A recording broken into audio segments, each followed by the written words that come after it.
السلام علیکم ورحمۃ اللہ وبرکاتہ.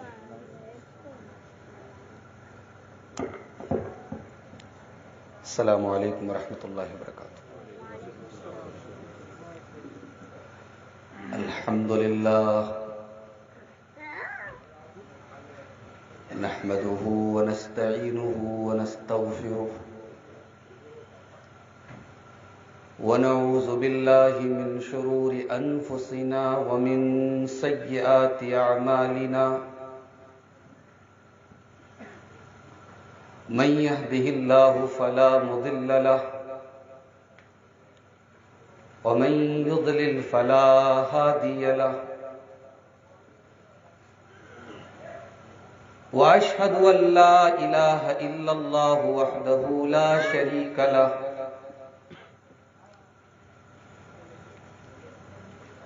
وأشهد أن محمدًا عبده ورسوله. يا أيها الذين آمنوا اتقوا الله حق تقاته ولا تموتن إلا وأنتم مسلمون.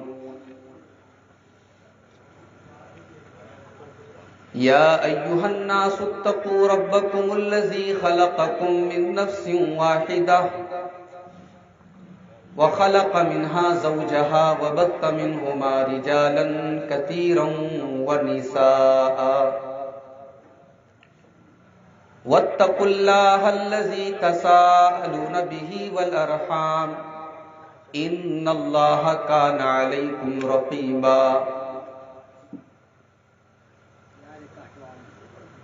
يا أيها الذين آمنوا اتقوا الله وقولوا قولا سديدا يصلح لكم أعمالكم ويغفر لكم ذنوبكم ومن يطع الله ورسوله فقد فاز فوزا عظيما. أما بعد فإن خير الحديث كتاب الله وخير الهدي هدي محمد صلى الله عليه وسلم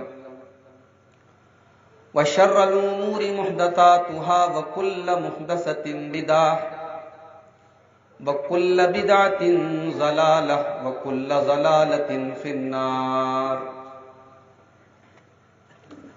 أعوذ بالله من الشيطان الرجيم. بسم الله الرحمن الرحيم.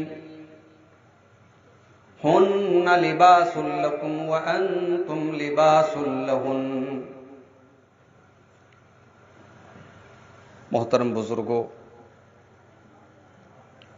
نوجوان ساتھیوں،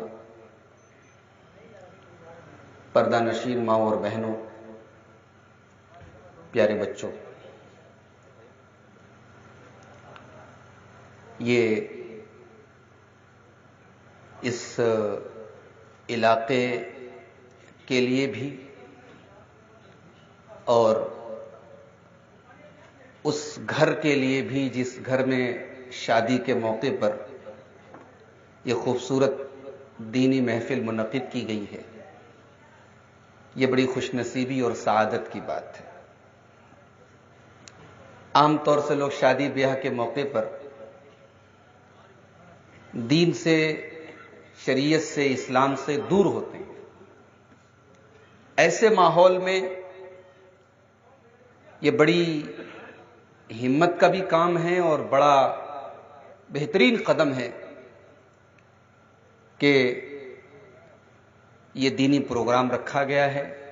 میں اللہ سے دعا کرتا ہوں کہ اللہ تعالیٰ اس نکاح میں برکت عطا فرمائے اور اس گھر کے تمام مکینوں کو اپنی پناہ میں رکھے اور اپنے دین پر چلنے کی ہم سب کو توفیق عطا فرمائے. اور ہمارے وہ بھائی جو ٹانڈا سے اور آس پاس سے بھی آئے ہوئے ہیں، اللہ تعالیٰ ان کا بھی آنا اور یہاں پہ جمع ہونا قبول فرمائے، اور جو باتیں بیان کی جائیں ان باتوں پر کہنے والوں کو، سننے والوں کو، سب کو اللہ تعالیٰ عمل کی توفیق نصیب فرمائے. آمین. مجھے جو موضوع ملا ہے آج کے اس پروگرام میں بولنے کے لیے، وہ ہے مثالی بیوی اور مثالی شوہر. آپ جانتے ہیں یہ جو میاں بیوی کا رشتہ ہے، پتی پتنی کا جو رشتہ ہے، یہ دنیا کے سب سے خوبصورت رشتوں میں سے ایک رشتہ ہے۔ اس رشتے کی نزاکت اور اس رشتے کی خوبصورتی کو قرآن مجید کے دوسرے پارے میں اللہ تبارک و تعالیٰ نے بڑے خوبصورت انداز میں بیان فرمایا ہے۔ آئیے ذرا وہ آیت کریمہ دیکھتے ہیں، سورۃ البقرہ کی، قرآن کریم کے دوسرے پارے کی۔ یعنی میاں بیوی کا رشتہ ہے کیا؟ اللہ فرماتا ہے ہن لباس لکم وانتم لباس لہن، اے مردوں تم اپنی بیویوں کے لیے لباس ہو، اور اے عورتوں تم اپنے شوہروں کے لیے لباس ہو۔ شوہر بیوی کے لیے لباس ہے، بیوی شوہر کے لیے لباس ہے۔ اب ذرا غور کیجیے گا، اللہ نے لباس کہا۔ لباس کا بنیادی طور پر 3 کام ہوتا ہے۔ لباس کا پہلا کام یہ ہوتا ہے، ہم جب کپڑا پہنتے ہیں، جب لباس پہنتے ہیں تو ہماری شرمگاہ چھپ جاتی ہے۔ ہمیں یہ لباس دوسروں کے سامنے ننگا ہونے سے بچاتا ہے، ہماری عزت کو ڈھانکتا ہے، ہماری آبرو کو ڈھانکتا ہے۔ یعنی لباس ہماری عزت کے لیے ایک پروٹیکشن ہے، ایک سرکشا ہے، ہمارے سمان کے لیے ہماری عزت کی حفاظت کا ایک ذریعہ ہے۔ اب ذرا قرآن کے اس جملے پر غور کیجئے، ہن لباس لکم وانتم لباس لہن۔ ایک بیوی اپنے شوہر کے لیے لباس ہوتی ہے، وہ شوہر کی عزت پر پردہ ڈالتی ہے، وہ شوہر کی آبرو پر پردہ ڈالتی ہے، اور شوہر بھی اپنی بیوی کے لیے لباس ہے، وہ بیوی کے عیب پر، بیوی کی خرابیوں پر، بیوی کی کمیوں پر پردہ ڈالتا ہے۔ یہ لباس کا پہلا کام ہے۔ لباس کا دوسرا کام،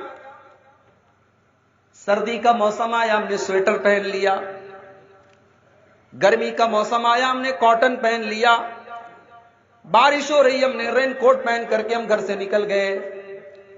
لباس ہمیں موسم کے نقصانات سے بچاتا ہے، لباس ہمیں سردی اور گرمی سے بچاتا ہے۔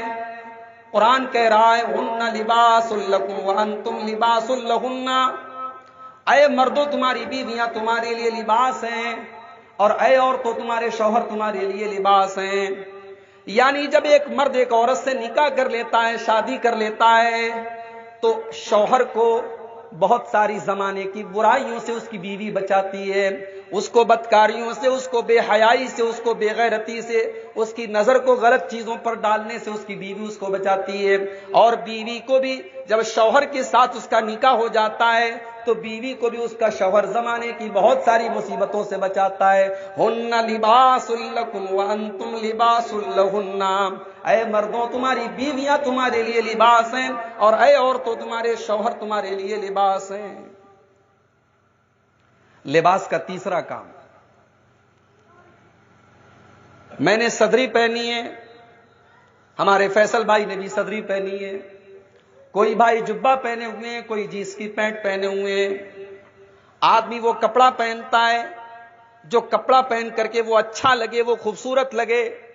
یعنی ہمارا کپڑا ہمیں خوبصورت بناتا ہے، ہمارا کپڑا ہمیں آکرشک بناتا ہے، ہمارا لباس ہمیں خوبصورت بناتا ہے۔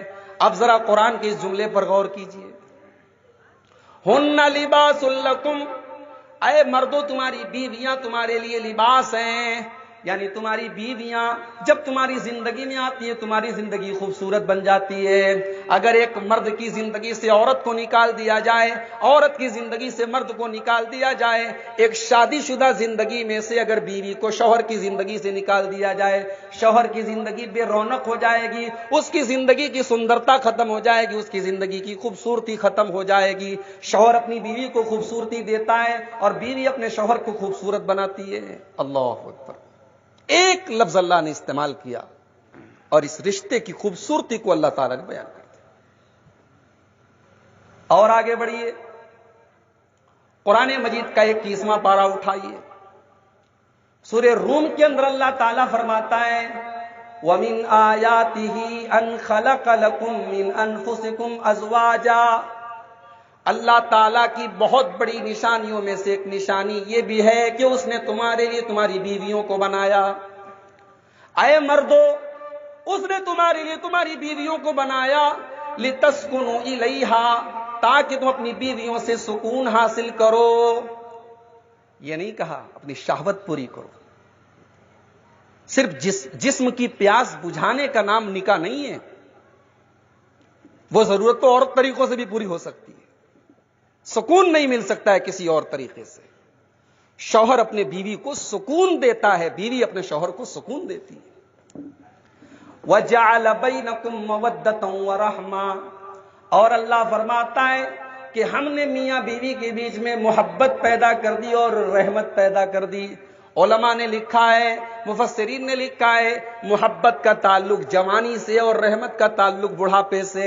جب تک جوان ہیں محبت کرتے ہیں، اور جب بوڑھے ہو گئے تو اب تو ظاہر سی بات ہے کہ جسم کے اندر اٹریکشن نہیں ہے، کشش نہیں ہے، مگر بڈھا بڈھی ایک دوسرے کے لیے رحمت ہیں۔ اس عمر میں بھی اگر بڑھیا چلی جائے یا بوڑھا چلا جائے تو ایسا لگتا ہے کہ زندگی بے نور ہو گئی، زندگی بے رنگ ہو گئی۔ اللہ نے فرمایا کہ اس رشتے میں ہم نے محبت پیدا کر دی اور رحمت پیدا کر دی۔ اللہ اکبر۔ اور یہیں پر ایک بات میں آپ سے کہنا چاہتا ہوں، ہمارے بہت سارے نوجوان یہ سوال کرتے ہیں کہ اسلام میں پیار کرنا، لو کرنا، محبت کرنا کیسا ہے؟ تو یہ بات یاد رکھیے، اسلام میں شادی کے پہلے کی محبت کا کوئی تصور نہیں ہے، اسلام میں شادی کے بعد کی محبت کا تصور ہے۔ یہ اسلام کی آئیڈیالوجی نہیں ہے کہ محبت کرو پھر شادی کرو، اسلام کی آئیڈیالوجی ہے شادی کرو پھر محبت کرو۔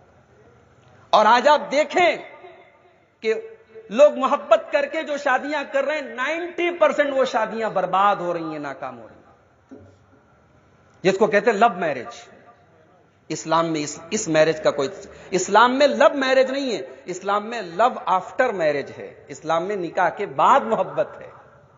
اور ایک بات اور بتاؤں آپ کو کہ یہ جو نکاح کے بعد محبت پیدا ہوتی ہے، یہ محبت اللہ پیدا کرتا ہے، یہ ریسٹورنٹ میں نہیں پیدا ہوتی ہے، یہ کالج میں نہیں پیدا ہوتی ہے، پارکوں میں پیدا نہیں ہوتی ہے، یہ واٹس ایپ کی چیٹنگ سے پیدا نہیں ہوتی ہے، یہ اللہ پیدا کرتا ہے۔ لڑکا کہیں اور کا رہنے والا، لڑکی کہیں اور کی رہنے والی، دونوں کے بیچ میں سینکڑوں کلومیٹر کی دوری ہے، دونوں ایک دوسرے سے انجان ہیں، ایک دوسرے کو کبھی دیکھا بھی نہیں ہے، نکاح ہو جاتا ہے، شادی ہو جاتی ہے، لڑکی دلہن بن کر کے لڑکے کے گھر آتی ہے، اور وہی لڑکا وہی لڑکی ایک دوسرے کے لیے جان چھڑکنے لگتے ہیں۔ 2-4 دنوں کے بعد اتنی محبت پیدا ہو جاتی ہے دونوں کے بیچ میں کہ اگر لڑکا کسی کام سے ودیش جانے لگے یا پردیش جانے لگے، باہر جانے لگے، تو 4 دن اس کے ساتھ رہنے والی بیوی کی آنکھوں میں آنسو آ جاتے ہیں، وہ زارو قطار رونے لگتی ہے، اتنی محبت پیدا ہو جاتی ہے۔ اللہ کہہ رہا ہے کہ یہ محبت تم نے نہیں پیدا کی ہے، یہ محبت ہم نے پیدا کی ہے۔ وَجَعَلَ بَيْنَكُمْ مَوَدَّةً وَرَحْمَةً، میاں بیوی کے بیچ میں محبت ہم نے پیدا کی۔ تو بڑا خوبصورت رشتہ ہے میاں بیوی کا میرے بھائی، اور اسی لیے شیطان کا سب سے بڑا مشن یہی ہے کہ کیسے فیملی کو توڑا جائے، کیسے پتی پتنی کو دور کیا جائے، کیسے طلاق کروائی جائے۔ اللہ کے پیارے نبی فرماتے ہیں، مسلم شریف کی روایت ہے، شیطان پانی کے نیچے، سمندر کے نیچے اپنا دربار لگاتا ہے، اپنا تخت لگاتا ہے، شیطان کے چیلے آتے ہیں اور شیطان کو اپنے کاموں کی رپورٹ پیش کرتے ہیں، شیطان ان کے کارناموں کو سنتا ہے، لیکن شیطان زیادہ خوش نہیں ہوتا ہے، کہتا ہے تم نے کوئی خاص کام نہیں کیا ہے۔ ایک شیطان کا چیلا آگے آتا ہے اور کہتا ہے کہ اے ابلیس، اے ہمارے گرو، بھئی ان کا تو گرو ہی ہوا نا، ان کا سب سے بڑا مکھیا ہوا، اے ابلیس، میں فلاں کے پاس گیا اور اس کی بیوی کے درمیان اور اس کے بیچ میں نے جھگڑا کرا دیا، کہا سنی کروا دی، پتی پتنی کے بیچ میں، شوہر بیوی کے بیچ میں نے جھگڑا کرا دیا، طلاق ہو گئی، فیملی برباد ہو گئی۔ اللہ کے نبی فرماتے ہیں کہ ابلیس اپنے تخت سے کھڑا ہو جاتا ہے اور اپنے اس چیلے کو گلے لگا لیتا ہے اور کہتا ہے نعم انتا، تو نے سب سے بہترین کام کیا ہے، تو نے سب سے اچھا کام کیا ہے۔ یعنی اس رشتے کو برباد کرنا یہ شیطان کا بڑا پسندیدہ کام ہے۔ اسی لیے اللہ تعالیٰ نے قرآن میں پوری طلاق کے اوپر ایک صورت بنا دی کہ کسی طریقے سے طلاق نہ ہو، کسی طریقے سے گھر نہ اجڑے، کسی طریقے سے فیملی برباد نہ ہو، یہ رشتہ بچ جائے۔ کبھی کبھی ایسا بھی ہوتا ہے پتی پتنی کا دماغ، شوہر بیوی کا دماغ میچ نہیں کر رہا ہے، زندگی نہیں چل پا رہی ہے، تو قرآن کیا کہتا ہے؟ طلاق دے دو؟ نہیں، فَبْعَثُوا حَكَمًا مِّنْ أَهْلِهَا فَبْعَثُوا حَكَمًا مِّنْ أَهْلِهِ وَحَكَمًا مِّنْ أَهْلِهَا، شوہر کے گھر والوں میں کسی ایک آدمی کو پنچ بنا لو، بیوی کے گھر والوں میں کسی ایک آدمی کو پنچ بنا لو، دونوں طرف سے لوگ بیٹھیں، آپس میں ڈسکشن کریں، بات چیت کریں، چرچا کریں، ڈیبیٹ کریں، اور جہاں تک ہو سکے اس رشتے کو بچانے کی کوشش کریں۔ ان یریدا اصلاحا یوفق اللہ بینہما، اگر شوہر بیوی اس رشتے کو بچانے کی کوشش کریں گے تو اللہ ضرور بچا دے گا۔ اللہ اکبر، اس رشتے کو بچانا اللہ کو کتنا پسند ہے میرے بھائی۔ بیوی کی کوئی بات آپ کو پسند نہیں ہے، بیوی نے آپ کے پسند کا کھانا نہیں بنایا، بیوی نے آپ کے کپڑے پر پریس کرتے وقت کپڑا جلا دیا، بہت ساری چیزیں ہوتی ہیں گھر میں، آپ کو غصہ آتا ہے، آپ ناراض ہوتے ہیں، تو ناراض ہونے کا یہ مطلب نہیں ہے کہ آپ الگ ہو جائیں۔ اللہ کے نبی فرماتے ہیں لا یفرق مؤمن مؤمنۃ ان کرہ منہا خلقا رضی منہا آخر، اگر تمہیں اپنی بیوی کی کوئی بات بری لگتی ہے تو اس سے دور نہ ہونا، اس سے الگ نہ ہونا، اگر کوئی ایک چیز بری لگتی ہے تو دوسری ضرور اچھی لگتی ہوگی۔ بھائی کوئی کمپلیٹ نہیں ہے دنیا میں، کوئی پرفیکٹ نہیں ہے۔ بیوی آپ کی اگر کھانا اچھا نہیں بناتی تو کپڑا تو اچھا دھوتی ہوگی، چلو کپڑا نہیں اچھا دھوتی ہے، بچے کی تربیت تو اچھی کرتی ہوگی، پڑھی لکھی ہے تو بچوں کو پڑھاتی ہوگی۔ اللہ کے نبی ایک اصول بتا رہے ہیں، ایک فارمولا بتا رہے ہیں کہ اگر اس کے اندر کوئی کمی ہے اس کو نظر انداز کر کے اس کی خوبیوں پر نظر ڈالو۔ تو اب ہم اپنے اصل ٹاپک پر آتے ہیں، مثالی بیوی کیسی ہوتی ہے، مثالی شوہر کیسا ہوتا ہے۔ تو چونکہ دنیا کا دستور ہے لیڈیز فرسٹ، عورتوں کو پہلے آپ نے دیکھا ہوگا آگے ان کو جگہ دی جاتی ہے، تو ہم پہلے مثالی بیوی کی خصوصیات بیان کریں گے کہ ایک مثالی، ایک آئیڈیل، ایک بہترین بیوی کیسی ہو سکتی ہے۔ ایک بہترین بیوی کی سب سے پہلی کوالٹی، ایک مثالی اور آئیڈیل بیوی کی سب سے پہلی خوبی کیا ہے؟ وہ اپنے شوہر کی قدر کرتی ہے، اپنے شوہر کی عزت کرتی ہے، اپنے شوہر کا سمان کرتی ہے، اپنے شوہر کا احترام کرتی ہے۔ اللہ کے نبی فرماتے ہیں لو کنت آمر احدا ان یسجد لاحد، اگر میں کسی کو سجدہ کرنے کی اجازت دیتا، بڑے غور سے سنیے گا، اسلام میں اللہ کے علاوہ کسی اور کے آگے سجدہ نہیں ہے۔ ہمارے یہاں اللہ کے علاوہ کسی اور کے آگے سر نہیں جھکا سکتے، ہم ماں کا احترام کرتے ہیں لیکن ماں کا پیر نہیں چھوتے، ماں کی خدمت، ماں کے پیروں کے نیچے جنت ہے ہماری، ہمارے نبی نے فرمایا، لیکن ہم ماں کے آگے جھکتے نہیں ہیں، کیونکہ جھکنا ہمارے شریعت میں صرف اللہ کے آگے ہے۔ اور ہمارے اگر ہندو بھائیوں تک ہماری آواز جا رہی تو ہم ان سے بھی یہی کہنا چاہیں گے کہ آپ کے دھرم میں بھی یہی سکھایا گیا ہے، ہندو مذہب کی جو بنیادی کتابیں ہیں ان میں بھی یہی تعلیم دی گئی ہے کہ ایک اللہ کے آگے سر جھکایا جائے۔ بات آئی ہے تو میں چاہتا ہوں، ہندو مذہب کی ایک بڑی ان کی مقدس کتاب ہے، عدالت میں اس کے اوپر ہاتھ رکھ کے لوگ قسم کھاتے ہیں، جس کو گیتا کہا جاتا ہے، شریمد بھگوت گیتا۔ گیتا کا ایک شلوک میں آپ کو سنا دینا چاہتا ہوں کہ توحید ہمارے ہندو بھائیوں کے ہیں۔ اللہ تعالیٰ نے قرآن میں فرمایا وَمَن يَبْتَغِ غَيْرَ الْإِسْلَامِ دِينًا فَلَن يُقْبَلَ مِنْهُ، اسلام کو چھوڑ کر کے، توحید کو چھوڑ کر کے، ایکیشورواد کو چھوڑ کر کے تم دوسرے دھرم میں جاؤ گے، دوسرا راستہ اپناؤ گے، دوسروں کی پوجا کرو گے تو تم کبھی کامیاب نہیں ہو سکتے۔